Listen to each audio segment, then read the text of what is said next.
우리 지난주부터 우리 마가복음을 함께 보고 있습니다. 오늘 두 번째 시간인데요. 지난주에는 마가복음의 저자라고 알려져 있는 마가에 대해서 우리가 조금 집중적으로 생각을 했고요. 오늘은 마가복음의 또 다른 서론적인 이야기를 간단하게 하고 그 다음에 바로 1장 1절로 들어가 보도록 하겠습니다. 마가복음은 잠깐 언급했듯이 복음서 중에서 가장 짧습니다. 마태, 마가, 누가, 요한복음 중에서.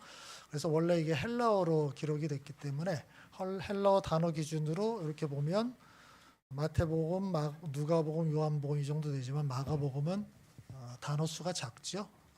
마태복음에 비교해도 아주 현격하게 적습니다. 그래서 우리 성경도 그 장으로 보면 마가복음이 16장밖에 안 되잖아요. 가장 짧습니다. 물론 이제 장절 구분은 원래 성경을 기록한 사람이 구분한 게 아니고 후대에 편의를 위해서 그냥 누군가가 구분한 거예요. 그러니까 여러분이 성경을 읽으실 때 장절을 활용해도 되는데 내가 생각할 때 여기서 장이 끊어지면 안 되겠다 생각하면 그 생각 옳을 수도 있습니다. 괜찮은 거예요. 그래서 장절 구분은 임의로 누군가가 이렇게 한 거다. 그렇게 생각하시면 돼요. 그러나 어떻든 이렇게 헬라어 단어 기준으로 볼 때 마가복음이 가장 짧다라는 것은 분명하고요. 그래서 또 마가복음이 짧은 만큼 서술이 굉장히 간략합니다. 그러니까 이 문체가 굉장히 빠르다는 거예요. 이게 부연 설명 길게 이런 것들을 잘 안 하는 성격이 좀 있어요. 이런 것들도 좀 알려면은 헬라어를 원래 원문을 좀 봐야 되는 부분인데 우리 이제 번역을 했기 때문에 그래도 어느 정도 좀 느낄 수도 있을 겁니다. 그리고 우리 복음서가 다른 것도 다 마찬가지지만 여러분 오해하면 안 되는데 복음서는 예수님의 전기가 아니에요. 예수님의 전기라고 보통 전기라고 하면 그 사람은 태어날 시점부터 해서 죽을 때까지의 과정을 자세하게 기록하는 거잖아요. 그게 전기죠. 복음서는 절대로 전기가 아닙니다. 그 쓰는 사람이 필요에 따라 임의대로 취사 선택해서 기록한 거예요. 그래서 우리가 읽다 보면 궁금한 것들이 너무 많이 나와. 보통 전기라고 하면 그 사람이 어디서 태어났고 부모가 누구고 어떤 성장 과정을 거쳤고 어떤 교육을 받았고 이런 내용들이 자세하게 들어가 있어야 되잖아요. 그런 거 없어요. 그런 거를 쓸 의도가 아닌 거예요. 그래서 여기 적혀 있는 대로 증언 문서에 가깝다. 그러니까 자기가 예수님과 예수님의 삶을 보면서 말하고 싶은 것들을 핵심이 있어요. 그 부분을 중심으로 취사 선택한 겁니다. 그러니까 이거를 전기라고 생각하면 안 된다. 특별히 마가복음이 이 성격이 더 강한데요. 마가복음에는 다른 복음서하고 좀 다르게 예수님의 탄생 이야기가 없습니다. 그냥 성인 때부터 이야기로 바로 들어가 버려요. 이거는 마가의 선택이에요. 자기가 뭔가를 얘기하고 싶어요. 예수님의 탄생 이야기 그거 별로 필요 없다고 생각한 거예요. 이 얘기를 굳이 집어넣을 필요는 없지 않겠냐. 그래서 바로 성인에서부터 이야기를 시작합니다.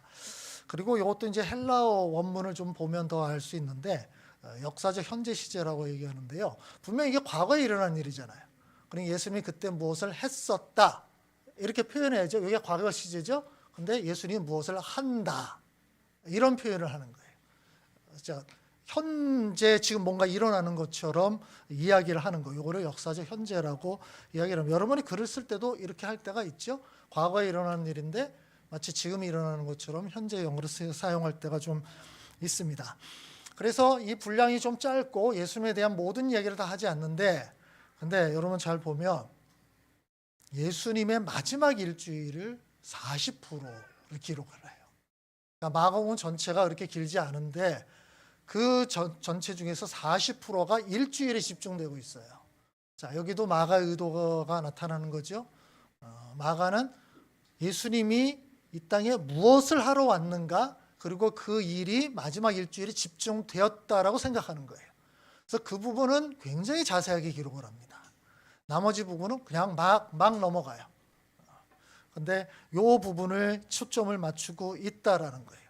이것도 여러분이 또 보셔야 됩니다. 이거는 다른 복음서도 별로 다르지 않습니다. 다른 복음서도 예수님의 마지막 일주일에 많이 집중하고 있는데 마가가 특히 더 그래요. 40% 거의 절반에 육박한다는 얘기겠죠. 자, 마가복음은 누구에게 쓴 글인가? 성경 모든 부분들은 독자가 있습니다. 그냥 혼자 자기가 쓰고 싶어서 기록한 게 아니에요. 일기장이 아니라는 거예요. 여러분 일기 쓸 때 누가 읽었으면 좋겠어 하고 쓰지 않죠.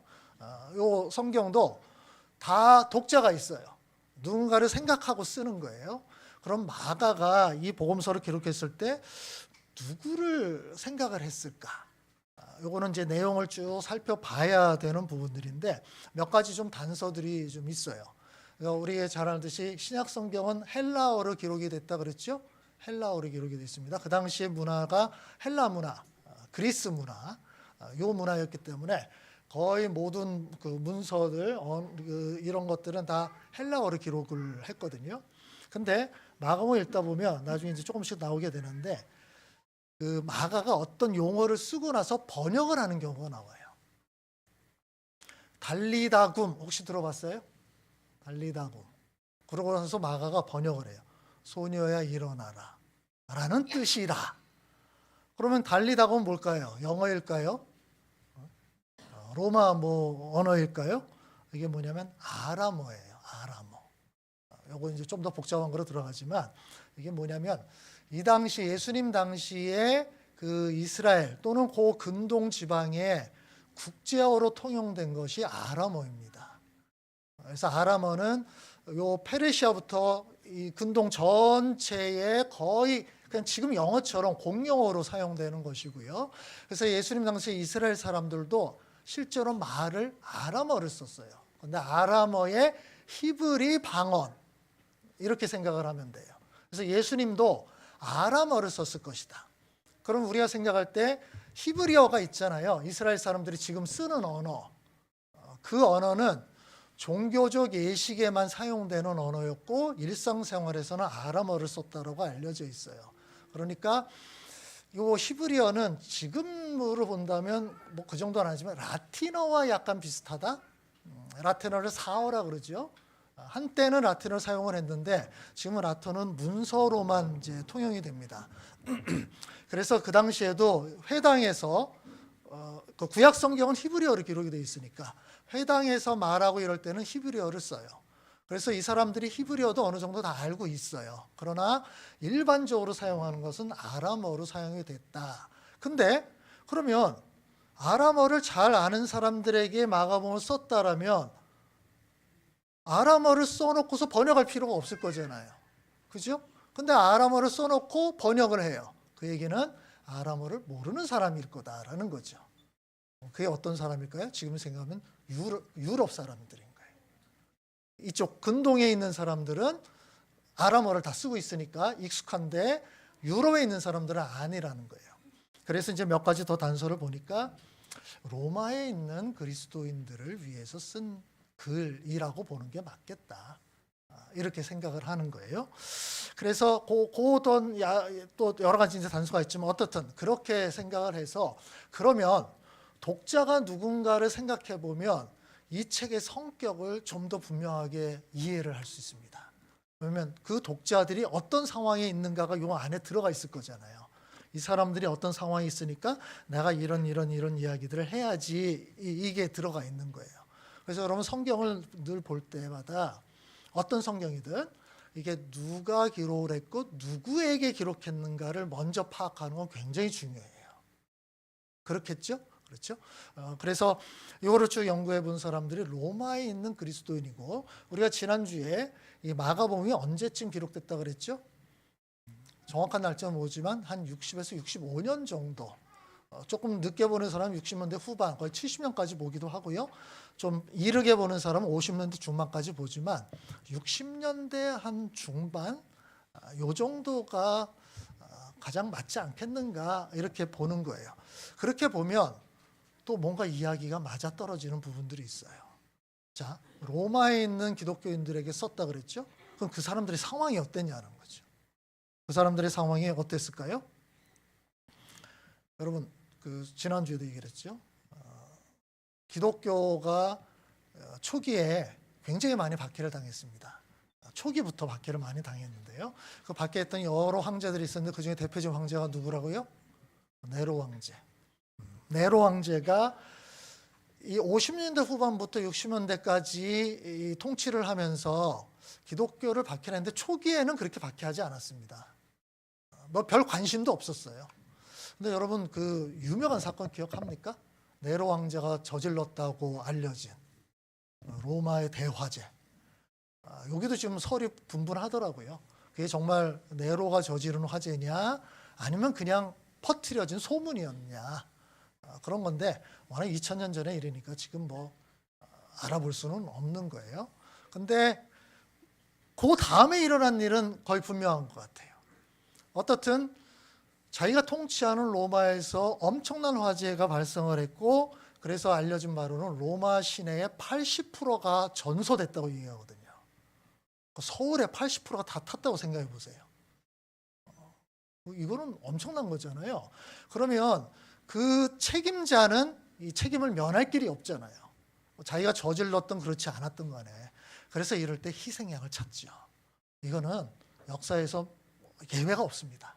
누군가를 찾아내서 이 사람 때문이다라고 얘기를 하는 거예요. 네로 왕자가 누구를 지목했죠?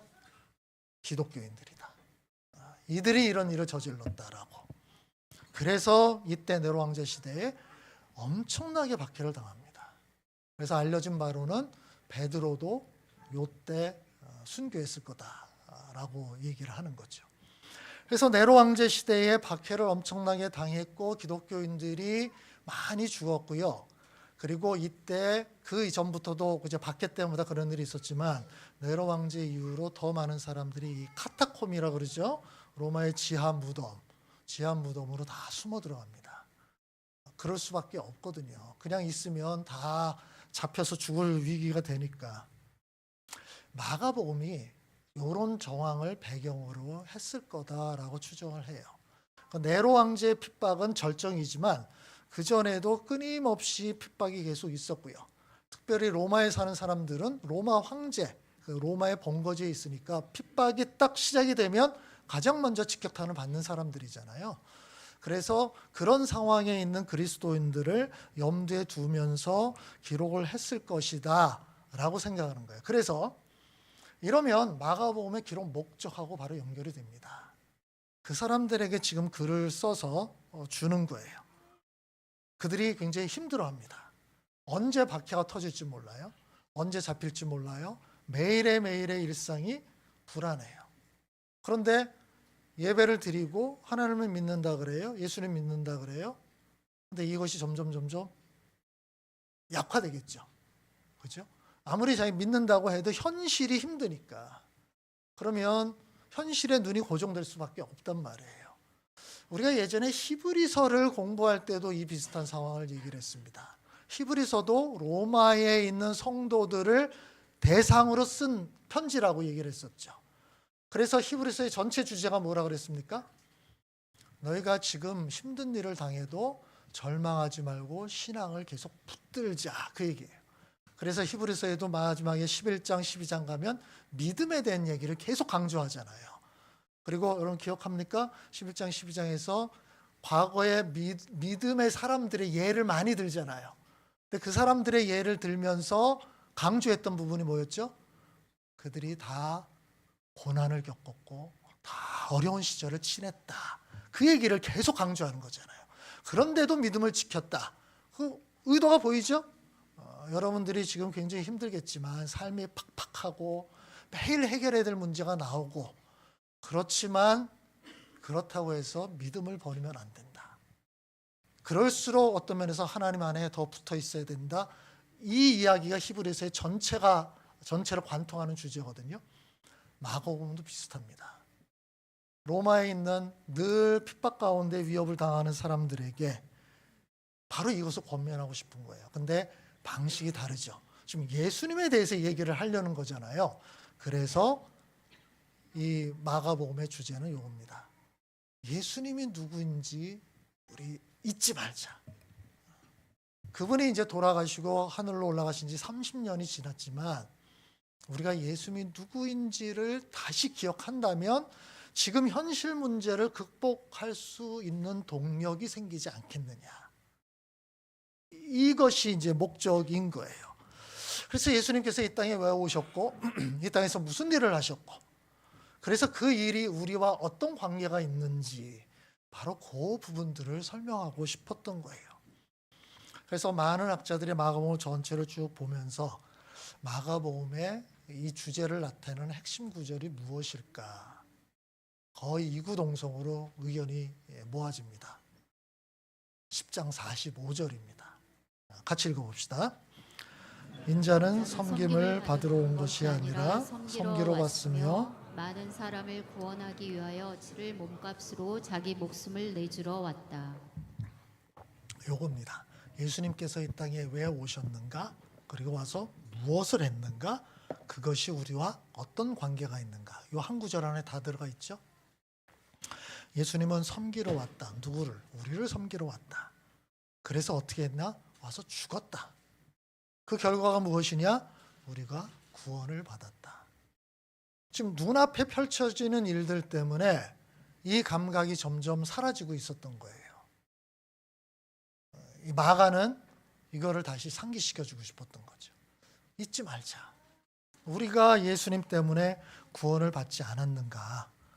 그리고 근본적으로 이것이 우리들에게 정말로 좋은 소식이다라고 이야기하는 겁니다. 이것이 마가복음 전체 주제예요.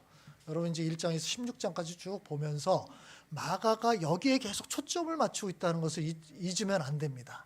계속 예수님의 초점을 맞추고 있어요. 예수님에 대해서 얘기를 하고 싶어 하는 거예요. 그리고 그것이 우리와 어떤 관계가 있는가. 자, 이제 본격적으로 본문으로 들어가 보도록 하겠습니다. 1장 1절입니다. 같이 읽읍시다. 하나님의 아들 예수 그리스도의 복음의 시작은 이러하다. 아예 선언을 해버립니다. 나는 이거를 쓸 거야. 하나님의 아들 예수 그리스도의 복음에 대해서 쓸 거야. 그리고 그것의 이제 시작하면서 2절부터 쭉 이야기를 펼쳐 나갑니다. 지금 여기서 마가가 얘기하는 것은 이 하나님의 아들 예수 그리스도의 복음의 시작이라고 얘기를 해요. 그래서 우리가 마가 복음이라고 얘기하는 거죠. 마가가 전한 복음, 마가가 알려준 복음, 이 복음이 이제 시작이 됐고 내가 이것을 끝까지 좀 펼쳐나갈 것이다라고 얘기를 하는 거예요. 그러면 여기서부터 복음이라는 굉장히 중요한 단어가 나옵니다. 그럼 도대체 이 복음이 뭐냐라는 거예요. 마가가 얘기하려는 복음이 뭐냐라는 거예요. 여러분에게 복음은 뭐예요?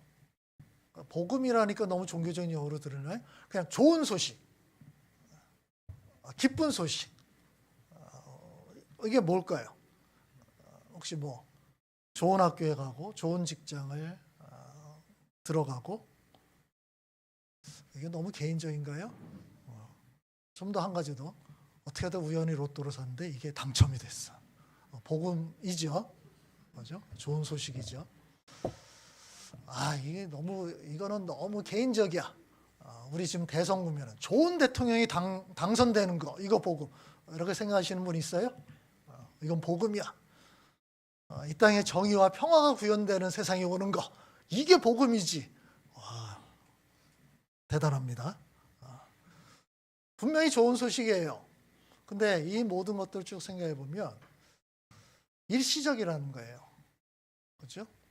여러분 좋은 대학 가려고 굉장히 애를 썼을 거예요. 좋은 대학 나왔더니 인생이 쫙 펼쳐지던가요? 그때는 들어갈 때는 자동적으로 뭔가 쫙 될 것 같지 않았어요? 그렇죠? 안 그렇잖아요. 좋은 직장 들어가면 이제 인생은 이제 탄탄대로가 열릴 거야. 무슨 탄탄대로입니까? 들어가 봤더니 완전히 험지도 이런 험지 없잖아요. 계속 그렇게 되는 거잖아요. 잠시는 좋아요. 그러나 그것이 우리의 모든 문제들을 다 해결해 주는 건 아니에요. 자, 로마에 있는 기독교인들도 이 좋은 소식을 기대했을 겁니다. 그렇겠죠. 그들에게 좋은 소식은 뭐였을까요? 박해를 당하지 않는 거겠죠. 그래서 내가 예수를 믿는 것 때문에 박해를 당하지 않고 마음 놓고 예배를 드릴 수 있었으면 좋겠다. 이런 부분일 거예요. 근데 그 박해를 당하면 그냥 죽을 수도 있고요. 재산을 다 박탈당하기도 해요. 그때 이제 재산도 다 박탈을 해버렸거든요. 그래서 삶이 완전히 결단나 버리는 겁니다. 그러니까 그들에게 있어서의 좋은 소식은 정말 기독교가 인정을 받고 기독교를 믿는다는 것 때문에 박해를 당하지 않는 그런 것이었어요. 자, 이런 상황 속에서 마가가 지금 전해주고자 하는 좋은 소식이 도대체 뭘까? 마가는 이거죠. 하나님의 아들 예수 그리스도에 대한 이야기가 복음이다. 하나님의 아들 예수 그리스도, 그것이 복음이야. 너희가 들어야 될 복음은 바로 이것이야 라는 거예요. 예수님이 누구고 그가 하신 일이 무엇이고 그것이 우리에게 가져다 준 결과가 무엇인가, 그것이 진짜 복음이라고 얘기를 하는 거예요. 그러면 요 용어에 담긴 뜻을 간단하게 한번 살펴봅시다. 예수라는 이름은 그냥 쉽게 얘기하면 그냥 우리 시대 그냥 뭐 철수, 영희 이런 이름이에요. 유대인들에서 굉장히 흔한 이름입니다. 근데 예수라는 이름이 다양한 변주가 일어나요. 대표적인 것이 구약 시대 여호수아가 있죠. 여호수아가 예수와 똑같은 뜻입니다. 그러니까 그냥 아주 흔하디 흔한 이름이라고 생각을 하면 돼요. 그러니까 예수의 복음하면 사람들이 와닿지 않는 거예요. 철수의 복음, 뭐 좀 와요 느낌이? 안 오죠. 그래서 앞에 수식어가 붙은 거잖아요. 그래서 수식어가 두 가지가 붙었죠. 하나는 그리스도. 그리스도는 유대인들에게 있어서는, 또는 기독교인들에게 있어서는, 또는 구약 역사를 아는 사람들에게 있어서는 너무나 분명한 겁니다. 그리스도는 다른 말로 바로 번역한 메시아예요. 메시아. 메시아는 잘 알죠? 그리고 이게 원래 의미는 기름을 이렇게 부음받은 자, 그러니까 하나님께서 선택하신 자. 그래서 구약 시대에 기름을 부음받은 자가 세 종류가 있었죠. 제사장이 있었고요, 선지자가 가끔 받았고, 그다음 왕이 있었습니다. 그래서 여기 그리스도는 왕을 의미해요. 메시아가 이제 왕인 거죠. 그럼 메시아는 여러분 어떤 의미로 또 번역을 하죠? 메시아 구세주, 이렇게 쭉 연결이 되죠. 그러니까 우리가 메시아를 기다려, 그 얘기는 우리를 구원할 누군가를 기다려라는 의미라는 거예요. 그래서 요 메시아라는 것은, 메시아 그리스도의 복음이라는 뜻은 하나님이 보내시는 메시아를 통해서 이루어질 어떤 구원, 요거를 얘기합니다. 그러니까 예수라는 인물이 지금 우리 눈앞에 있어요. 예수. 근데 그가 메시아래요. 그러면 메시아는 당연히 구원자거든요. 그가 구원을 이루실 거다, 이게 복음이지 않냐, 그 얘기를 지금 하고 있는 것이고요. 하나 덧붙이죠. 그분이 누구냐? 하나님의 아들이다. 이거는 한 단계 더 나간 겁니다. 메시아는 하나님께서 보내시는 어떤 사람이에요. 하나님의 아들은요, 이건 다른 말로 하나님과 동일한 존재라는 뜻이에요. 하나님이라는 거예요. 그래서 나중에 예수님께서 아버지와 나는 하나님을 아버지라고 부르니까 그걸 듣던 그 유대인들이 발끈했잖아요. 그들은 바로 안 거예요. 자칭 신이라고 주장하는 거거든요. 그래서 여기서 나오는 하나님의 아들이라는 것은 하나님이라는 뜻이에요. 그러면 하나님의 아들의 복음이라는 얘기는 하나님이 주시는 복음이라는 뜻이겠죠. 그렇죠? 그래서 이렇게 쭉 본다면 예수 그리스도의 복음은, 하나님의 아들 예수 그리스도의 복음이라는 것은 하나님께서 주시는 구원인데, 예수라는 사람을 메시아로 너에게 보내서 너에게 어떤 구원을 줄 것이다, 구원을 이룰 것이다, 이것이 복음이라고 얘기를 하는 거예요. 그러면 무엇을 했기에 그것이 복음이냐, 그것이 우리들에게 좋은 소식이 될 수 있겠는가라고 하는 거예요. 자, 좋은 소식은 전제가 있습니다. 뭔가 결핍이 있거나 부족해야 좋은 소식이 의미가 있어요. 여러분이 완벽한 상태라면 좋은 소식이 기대도 하지 않고요, 별로 좋은 소식이 없는 거예요. 예를 들어 볼까요? 이게 적합한지 모르겠는데, 여러분 로또를 하나 샀습니다. 잊어버렸어요. 사놓고 잊어버렸는데 어떻게 하다가 가족 중에 누군가가 나중에 그걸 보고서 보면, 봤더니 지난 거야. 그러면 어떻게 하죠? 맞춰보겠죠. 맞춰봤어요. 당첨된 거야. 로또가 당첨된 거야. 이 사람이 달려와요. 로또 당첨됐다고. 이거 도대체 이거 언제 산 거냐고. 여기서 봤더니 당첨된 거예요. 너무 좋은 거예요. 자, 당첨됐습니다. 딱 봤더니 5등이래요. 5등은 얼마죠? 5,000원. 아는 사람은 알아요. 5,000원이에요. 자, 복음이에요? 아니에요? 네? 복음이에요? 아니에요? 오히려 더 화를 낼지도 몰라요. 저 같으면 그럴까요? 이런 거 당첨 안 되고 좀 모아서 한꺼번에 그냥 됐으면 좋겠다. 그런 생각이 들지 않아요? 이거를 복음이라고 좋은 소식이라고 그래서 잔치를 벌일까요? 나 로또 당첨됐어. 그래서 내가 한턱 쏠게. 그래서 50만 원을 써. 이거 뭐 좋죠. 그죠? 기분파. 또 다른 예를 들어보면요. 재산이 1,000억이 있는 사람이 있다고 합시다. 재산이 1,000억이에요. 세상에 그런 사람 참 많습니다. 이 사람이 또 로또를 샀어요. 어떻게 해야 돼요? 로또가 당첨이 됐어요. 한 10억짜리 당첨됐습니다. 자, 이 사람에게 이게 복음일까요? 아닐까요? 좋은 소식이죠. 10억도 돈이니까. 그죠? 10억도 돈이니까. 근데 내가 1,000억 이상을 가지고 있어. 10억은 보통 세 발의 피라고 보통 얘기하죠. 세 발의 피를 본 적이 없지만 세 발의 피라고 보통 얘기하죠. 근데 여러분이 10억짜리에 당첨됐다고 생각해 봅시다. 우리 중에 누군가 다 피장파장이니까 10억짜리 당첨됐다고 합시다. 이거 복음인가요? 아닌가요? 이건 너무 좋은 소식이죠. 이거는 뭐 말할 것도 없죠. 이거는 잔치를 벌여야죠. 그 중에 한 몇백만 원어치 정도 잔치 벌여도 되지 않겠어요? 자, 제가 얘기하는 겁니다. 누군가 로또 당첨되면 사라지면 안 돼요. 사라지면 우리 이제 의심할 겁니다. 사라지면 안 돼. 써야지요. 그죠? 일단 11조 1억 정도 내고요.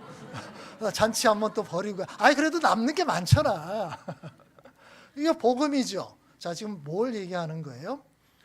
엄청나게 많은 것 같고 부족함이 없는 사람들에게 무언가씩 더해주는 거는 솔직히 말해서 별로 복음이 아니에요. 좋은 소식이 아니에요. 그럴 수도 있는 거지 뭐. 그런 거예요. 그죠? 그러니까 유명한 운동선수나 돈 많은 사람들, 1년에 수백억씩 버는 사람들이 어떤 예를 들어서 MVP 받았다, 상금 1,000만 원 준다, 그냥 바로 기부해 버리잖아요. 그건 간에 기별도 안 하는 거야. 이미 연봉이 몇백억인데 그건 받는 거. 그러니까 이 사람은 그냥 기분만 좋은 거지 그 자체가 그러나 우리들한테는 그 한 푼 한 푼이 너무 좋은 거예요. 자, 무엇을 얘기하는 거죠? 자기가 이미 가진 게 많고 뭔가 충만하다고 생각하는 사람들에게 있어서는 어떤 것이 더해지는 것이 복음이 아닐 수 있어요. 그러나 뭔가 결핍이 있고요. 부족하고요. 뭐가 더 좀 필요하고 이런 사람들에게 있어서는 어떤 작은 것 하나 또 복음이 될 수 있어요. 그러면 복음이라는 것은 앞에 전제가 있는 겁니다. 우리에게 복음이라는 것은 우리가 어떤 결핍 상태에 있다는 것을 의미해요. 무언가 부족하다. 무언가 곤경에 처해 있다. 어려움 가운데 있다. 그때 이 소식이 복음이 될 수 있는 거라는 거예요. 그러면 우리가 도대체 어떤 안 좋은 처지에 있었냔 말이에요. 마가가 얘기하는 예수 그리스도의 그 복음, 너희가 이 복음을 들어야 돼. 이건 너에게 정말 좋은 소식이야. 우리가 어떤 안 좋은 상황에 있었길래 이것이 복음이냐는 거예요. 무엇입니까? 우리가 죄를 지어서 하나님의 심판을 받을 그 위험에 처해 있었다라는 얘기죠. 하나님을 거부했어요. 하나님이 우리를 창조하셨는데 우리가 하나님의 창조자를 인정하지 않아요. 하나님이 나를 만들었는데 하나님이 나를 만든 거 내가 본 적 없어요? 본 적 없겠지요. 그렇죠? 하나님이 나를 언제 만들었는데요? 나 하나님도 인정하고 싶지 않아요? 거부하는 거예요. 그리고 하나님께서 나를 만드시고서 너는 이렇게 사는 게 좋은 거야. 이렇게 살아. 그것이 내 뜻에 부합되는 거야. 근데 내가 왜 그렇게 해야 되는데요? 나는 내가 생각할 때 이렇게 사는 게 좋아요. 내 생각에. 그래서 내 마음대로 사는 거예요. 하나님께서 이 부분을 참아보지 못하는 겁니다. 그래서 에덴 동산에서 아담과 하와에게 얘기했던 것처럼 뭐였습니까? 내가 너를 창조하고 에덴 동산에 두었던 내가 이렇게 은혜를 주고 복을 이렇게 줄 텐데, 근데 반대로 내가 원하는 것들을 너도 좀 해야 된다. 그런 삶을 살아야 된다고 얘기해요.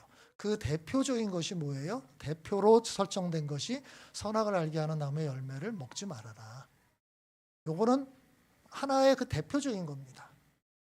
그것이 네가 자유의지로 스스로 나의 뜻에 순종하느냐 그렇지 않느냐를 보여주는 거다. 그래서 하나님께서 그 정도 했어요. 나머지는 다 마음대로 해라. 네가 먹고 싶은 거 다 먹을 수 있다라고 얘기했는데 사람이 이것을 거부하죠. 사람이 거부하는 그 밑바닥에 뭐가 있어요? 하나님을 내가 왜 따라야 되는데? 하나님의 뜻을 내가 왜 따라야 되는데? 내가 볼 때는 내가 원하는 대로 하는 게 나한테 더 좋을 것 같은데? 이 판단이 들어가 있는 거예요. 하나님이 가장 싫어하시는 것이 요겁니다. 네가 뭔데 왜 네 멋대로 하느냐? 그래서 나를 거부하느냐. 하나님을 거부하는 것, 그것을 우리가 죄라고 얘기합니다. 그리고 하나님께서는 거기에 대해서 분명하게 심판을 내렸어요. 죄를 지으면 너는 죽을 수밖에 없다. 죽는다는 것은 근본적으로 이겁니다. 하나님에게서부터 끊어진다는 뜻이에요. 왜 그러냐면 하나님이 생명의 근원지이기 때문에 그래요. 거기에서부터 끊어진다, 죽는 거예요. 예를 들어서 어떤 호수가 있다고 합시다. 호수가 계속 유지되려면 어떻게 되죠? 물이 들어와야 되잖아요, 계속. 어딘가에 산에서도 물이 흘러오거나 하늘에서 비가 내리거나. 이 수원이 끊어지게 되면 어떻게 되죠? 점점 말라지겠죠? 죽은 호수가 되겠죠. 똑같은 거예요. 하나님께서 네가 죄를 지어서 나를 거부해서 나와 끊어졌지, 너는 죽는 거야. 그건 죽을 수밖에 없는 거야. 너는 반드시 죽게 될 거야. 라고 말씀하신 거예요. 하나님 생명의 근원이신 하나님에게서부터 끊어진 거예요. 이 끊어짐이 어디에서 표상되느냐면 에덴 동산에서 쫓겨나는 걸로 나타나는 겁니다. 하나님과의 관계가 끊어져 버린 거예요. 그것이 이제 우리들에게 물리적 육체 죽음으로 나타나고요. 나중에 영적 죽음으로까지 나타나는 거예요. 하나님께서 자신이 만든 존재이니까 바로 그렇게 심판하는 것이 좀 그래서 심판을 유예합니다. 집행을 유예하는 거예요. 그래서 아담과 하와를 살려주고요, 여전히. 그 다음에 그들에게 뭐 가죽 옷을 지어 입히시고 뭐 이렇게 먹을 것들을 주시고 이 제공해 주시는 거예요. 근데 이건 유예지 면제는 아니에요. 유예를 한 거예요. 이 유예가 돼서 그 이후에 인간들이 계속 살아갑니다. 근데 그걸 살아가면서 사람들이 착각을 해요. 종종 그럴 수 있어요. 어떤 범죄를 지른 다음에 내가 집행유예를 받았는데 집행유예는 다시 그런 범죄를 짓지 말라는 거잖아요. 근데 살다 보면은 내가 풀려났으니까 괜찮다고 착각을 할 때가 있어요. 그래서 또 그런 일을 저지르는 경우들이 굉장히 많습니다. 사람들이 그와 같은 상황처럼 내가 이렇게 다시 또 살 수 있는 것 같아요. 그러니까 또 자기 멋대로 사는 거예요. 그래도 아무 일이 없네 라고 생각하면서 그냥 이렇게 살아가는 거죠. 오히려 창세기에 보면 그 위에 사람들이 더 많은 죄를 짓습니다. 당장 어떤 심판이 내리지 않으니까. 그러다가 인생이 죽어요. 죽은 다음에 무슨 일이 있는지를 우리 모르니까 죽었으면 이제 됐지 뭐. 우리 원래 모든 사람들 다 죽어 보니까 이 사람도 죽고 저 사람도 다 죽는가 봐. 그러니까 혼자만 죽으면 굉장히 힘듭니다. 뭐든지 혼자만 당하는 게 제일 힘들어요. 같이 당하면 억울함이 덜합니다. 뭐든지 그런 거예요. 그렇죠? 스피드 티켓에서 혼자만 뛰면은 억울한데 줄줄이 다 뛰었어요. 괜찮아, 마음이 좀 편안해져요. 이런 부분들이 사람 속성의 속에 있는 거예요. 다 죽어요. 그러니까 뭐예요? 죽는 거는 자연스러운 거야 라고 그냥 결론을 내려버리는 거예요. 근데 문제는 뭡니까? 사람이 그냥 죽는 거로 끝나지 않는다는 거예요. 인간은 영적인 존재라는 사실을 잊어버리는 거예요. 사람은 영적인 존재예요. 그래서 이것이 어떻게 작용합니까? 육신이 죽는 거로 모든 게 끝나는 게 아니라 하나님이 유예하신 심판이 있다라는 겁니다. 이것이 종말에 이루어질 하나님의 심판이라는 거죠. 히브리서에서 이것에 대해서 분명히 얘기합니다. 사람이 한 번 죽는 거는 정해져, 어차피 한 번 죽는다, 그거를 끝이라고 생각하니? 아니야. 그 뒤에 본 게임이 있을 거야. 진짜 심판이 있을 거야. 하나님이 유예를 했다라는 것은 네가 나를 인정하고 다시 돌아오기를 내가 기대한다라는 뜻인데, 그 유예했던 기간에 너희가 더 심한 죄를 계속 범한다? 이건 구제할 방법이 없다라는 거예요. 그래서 심판을 받을 것이다라고 얘기를 하는 겁니다. 사람들이 생각하는 거예요. 하나님이 그냥 유예하지 말고 바로 그냥 면제를 시켜주면 좋지 않았겠냐, 이런 얘기를 하기도 하죠. 요거는 우리가 예전에 하나님에 대해서 같이 공부를 한 적이 있습니다. 하나님의 본성에 안 맞는 거를 요구하는 겁니다. 이게 뭐냐면, 제가 생각을 해보면 사람들에게서 아주 공통되어 있는 특징들이 있는데요, 우리 아이들을 키우다 보면 발견하는 것이고요, 또 우리 사회에서 쭉 쉽게 관찰되는 건데 뭐냐면 공정함에 대한 인식이에요. 공정함, fair하다라는 거. 그래서 영어로 하면 unfair. 미국에 있을 때 꼬맹이들이 정말 제일 많이 쓰는 단어 중에 하나가 unfair하다. 왜 얘는 2개 주고 나를 하나 줘? 아니, 그놈이 뭐 fair, 굉장히 뭔가 법적인 용어처럼 들리는데 꼬맹이들이 그런 것들을 막, 그래서 뭐 공정치, 공정 굉장히 무슨 법률적 용어잖아요. 이런 용어들을 막 이게 그런 거를. 근데 이게 지금 우리 사회에도 움직이는 어떤 동력 중에 하나는 요 감각 아닌가요? 공정함에 대한. 그러니까 아까 얘기했듯이 내가 잘못했어, 오케이. 그래서 벌을 받아. 요거 수긍을 다 했는데 언제 문제가 발생하죠? 나랑 똑같이 잘못한 옆에 있는 놈은 벌을 안 받아. 다 수긍을 하다가 어떻게 하죠? 반발을 합니다. 그죠? 여러분 다 비슷할 거예요. 그렇지 않습니까? 이게 저는 우리 인간 본성의 내재한 감각이라고 생각해요. 뭔가 공정함에 대한 감각이 있어요. 지금 무슨 얘기냐면 그냥 이게 우리의 본성과 같은 거예요. 이걸 거슬러서 간다. 너 공정함에 대한 걸 내버려라. 굉장히 힘듭니다. 참아야 돼요. 이겨내야 돼요. 그래야 공정함을 그냥 눈 감고 넘어가야 되는데, 그래도 스멀스멀 올라와요. 우리 본성의 내재한 속성과 저는 비슷하다고 생각이 드는데, 지금 제가 약간 비슷한 지금 비유를 든 겁니다. 하나님에 있어서 이거보다 훨씬 심한 하나님의 본질에 해당되는 공정함이 이런 거예요. 죄를 지어서 심판받는 거예요. 이걸 공의라고 얘기하죠. 또는 하나님의 거룩하심이라고 얘기를 해요. 그래서 이런 하나님한테 그냥 눈 감아주면 안 돼요. 이거는 여러분이 공정함으로 똘똘 뭉쳐 있는데, 야, 쟤 2개 먹고 너 하나 그냥 참어. 아무 일이 없던 것처럼 그냥 넘어가면 안 되겠니? 다음번에도 또 하면서 그냥 넘어가 줘. 이렇게 하는 거예요. 그 참을 수 있겠어요? 힘들어요. 늘 경찰이 있는데 다 신호 위반하고 가는데 나만 잡아. 그 경찰이 계속 오늘도 나를 잡고 내일도 나를 잡고, 물론 신호 위반 안 하면 되겠지만 어떻게 하는데 다른 놈들은 다 지나가게 놔두는데 나만 딱 꼬집는 거예요. 이러면 진짜 열받잖아요.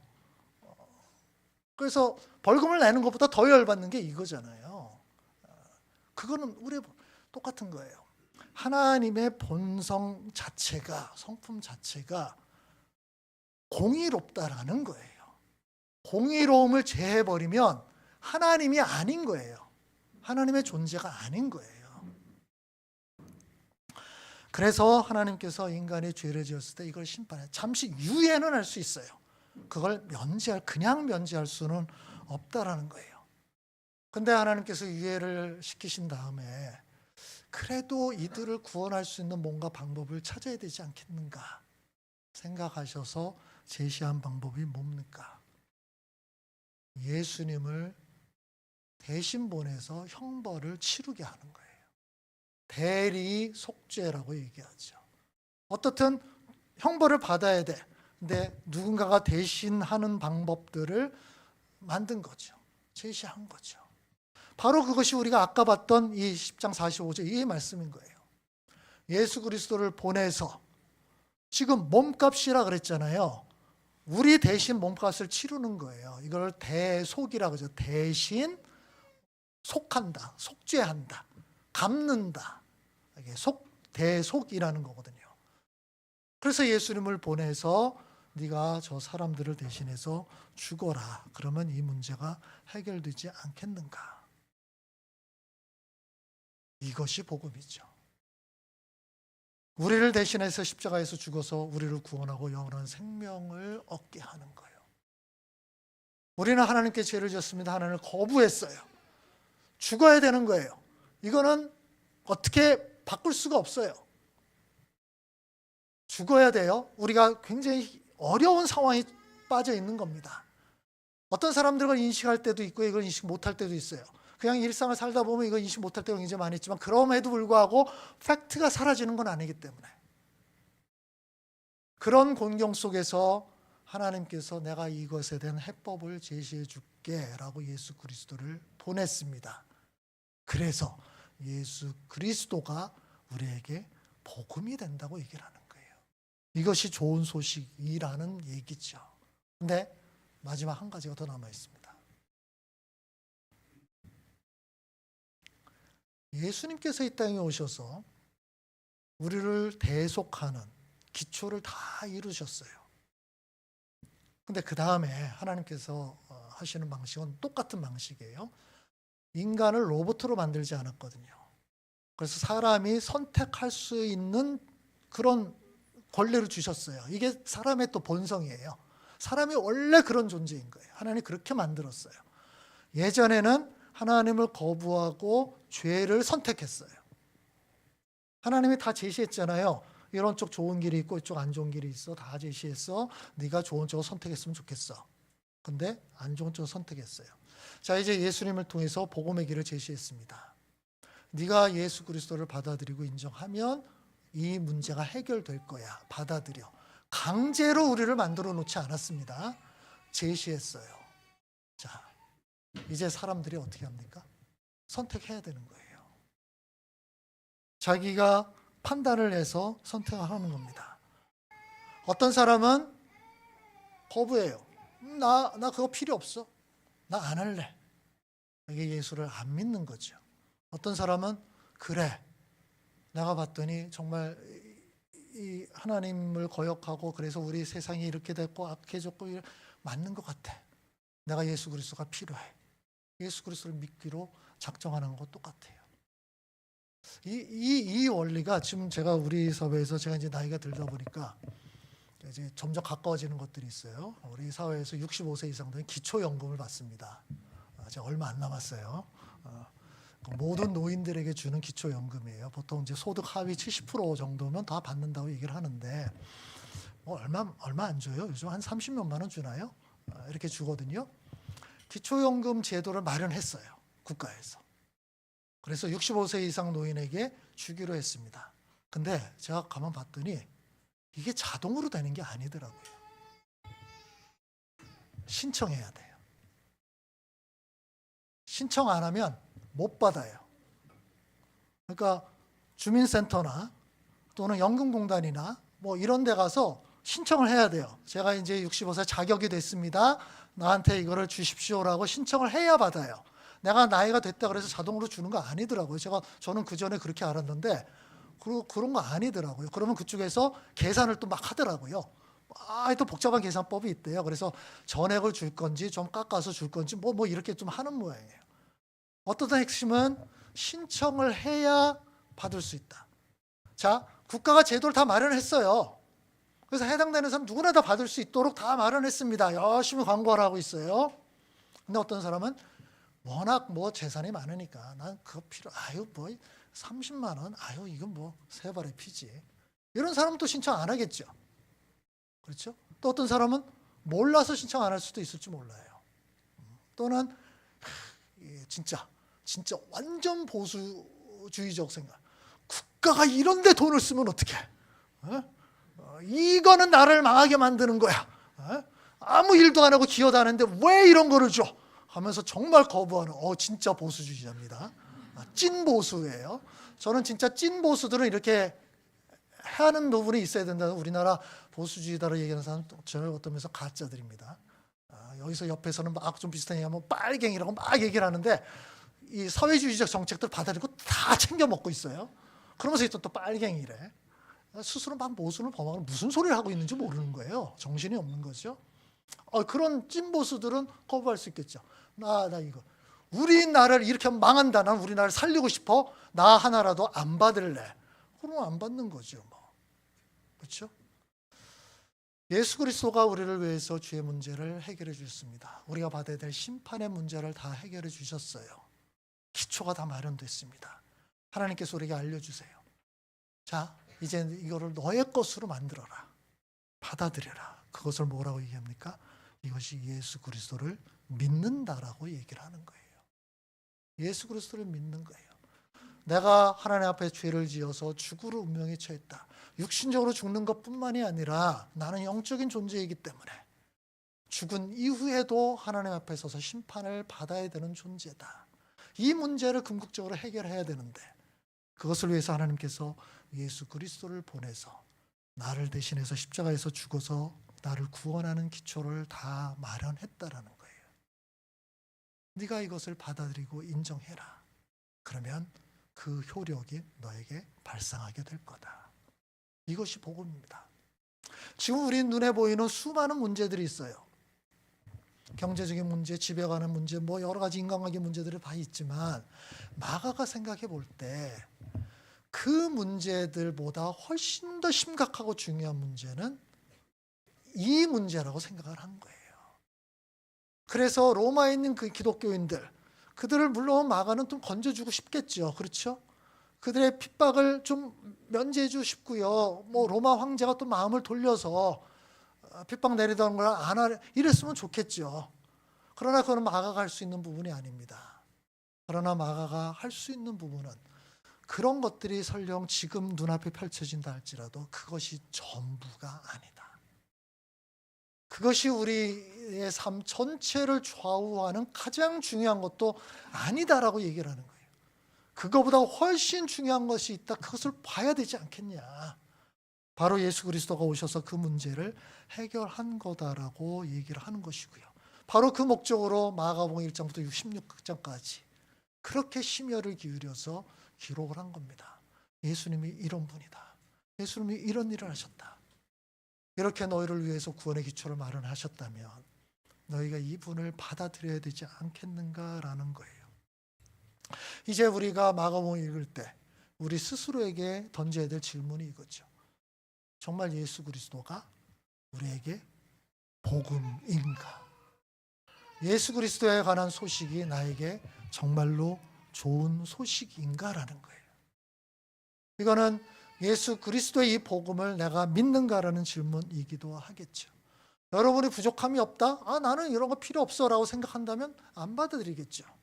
그러나 나는 정말 부족해. 내가 생각해 보면 정말 나는 죄인일 수밖에 없어. 이 죄를 지었는데 아무 형벌을 안 받아? 죄를 지은 사람이 그냥 형무소에서 그냥 아무 단죄도 안 받고 풀려나와? 이런 세상, 온전한 세상 아닌 거예요. 나도 마찬가지예요. 나도 하나님을 거부하고 내 멋대로 살았던 삶의 모습이 있는데 거기에 대해서 아무 단죄를 안 받고 내가 그냥 살 수 있어? 이거는 말이 안 되는 거예요. 그래서 나는 예수 그리스도가 필요해. 예수 그리스도의 이 복음이 내게 필요해. 이런 사람들은 예수 그리스도를 받아들이고 그 앞에 무릎을 꿇겠죠. 마가가 얘기하려는 그 복음이 바로 이 부분이라는 것들을 기억을 했으면 좋겠습니다. 우리 1장 1절에 이 복음의 얘기가 나오지만 16장까지 이 복음의 이야기를 계속 끌고 갑니다. 맨 마지막 순간까지. 결론도 이 복음에 대한 이야기일 거예요. 우리 한 가지만 좀 더 생각을 해봅시다. 성경을 읽을 때 여러분이 무엇을 중심으로 읽는가라는 것은 굉장히 중요합니다. 어떤 사람들은 성경을 읽을 때 거기 나오는 어떤 사람들, 인물들을 중심으로 삼아요. 그래서 카톨릭 같은 경우에 마리아 베드로, 최근에 콘클라베가 열렸네요. 교황을 세웠죠. 성경에 나오는 베드로 굉장히 중요한 인물이에요. 그래서 교황은 베드로의 직계 후손이라고 생각하는 겁니다. 베드로의 위치와 똑같다. 그래서 베드로가 제1대 교황이에요. 지금 교황이 몇 대인가요? 200 몇십 대인가? 그렇게 본 것 같은데 베드로부터 이어오는 존재라는 거예요. 베드로를 굉장히 신성시한 거죠. 그뿐이 아니죠. 어느 순간에 마리아도 신성시해요. 마리아까지. 성경에 나오는 인물들을 너무 신성시하는 경향들이 있어요. 어떤 사람은 예수님이 하신 말씀을 굉장히 중요하게 여기는 사람들이 있습니다. 그 대표적인 사람이 간디예요. 간디는 산상설계에 완전히 꽂혀버렸습니다. 이거는 자기가 지금까지 봤던 어떤 문서, 어떤 이야기와 격이 다르다고 생각한 거예요. 간디의 비폭력 무저항 운동이 산상설계에서부터 나온 겁니다. 오른뺨을 치거든 왼뺨을 들려대라. 오리를 가거든 십리를 가라. 제가 여러 번 얘기했죠. 간디가 기독교인이 될 뻔했었다고요. 예수님의 이 말씀에 꽂혀서. 그렇지만 간디가 기독교인이 안 됐죠. 예수님의 말씀을 이렇게 높이는 사람들이 많이 있지만 그중에 상당수는 기독교인이 아닙니다. 어떤 사람들은 성경을 사회변혁의 교과서로만 삼는 사람들이 있어요. 식민지 해방의 복음, 노예 해방의 복음. 그것이 담겨 있긴 했지만 그것이 성경의 핵심 주제는 아니죠. 오히려 더 많은 사람들은 성경을 읽으면서 자기가 중심이에요. 무슨 뜻이냐면 성경을 읽으면서 내게 어떤 의미가 있나, 나한테 어떤 유익이 되나, 어떤 도움이 되나 이런 관점으로만 자꾸 성경을 봐요.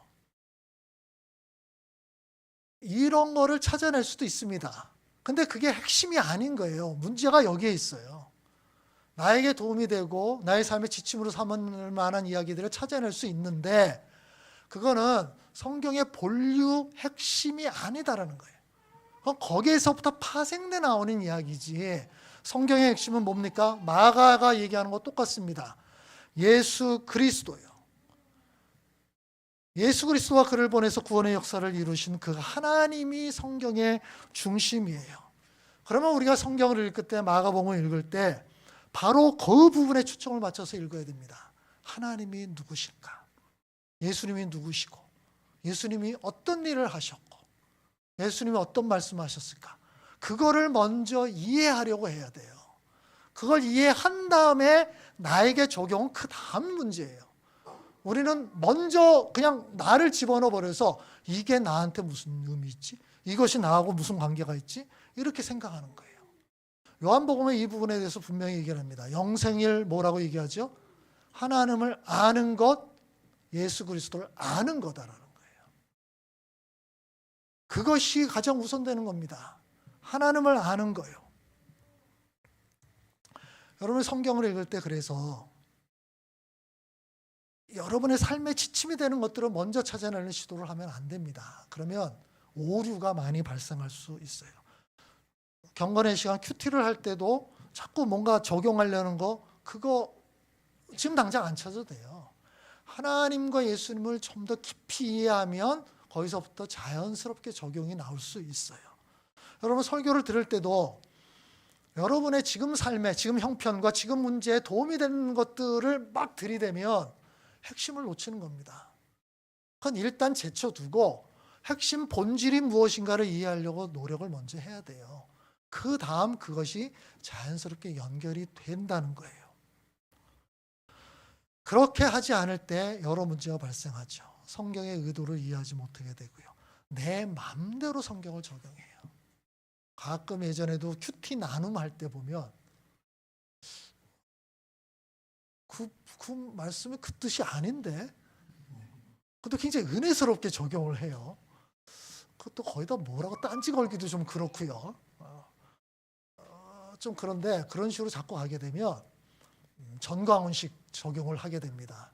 자기 멋대로 해버리는 거예요. 똑같은 거예요. 결만 다를 뿐이지 똑같은 거예요. 그거 조심해야 된다는 거예요. 성경의 중심이신 하나님이 조연으로 뒤로 물러나게 됩니다. 그래서 우리는 성경을 하나님, 예수님 중심으로 읽어야 돼요. 지금 내가 읽는 어떤 성경 부분들, 여기서 지금 하나님이 어떤 모습으로 나타날까? 예수님이 지금 어떤 모습일까? 하나님은 어떤 말씀을 지금 하시는 것일까? 계속 하나님께 초점을 맞추려고 노력을 해야 된다는 거예요. 그렇게 가다 보면 하나님 앞에서 내 모습이 보여요.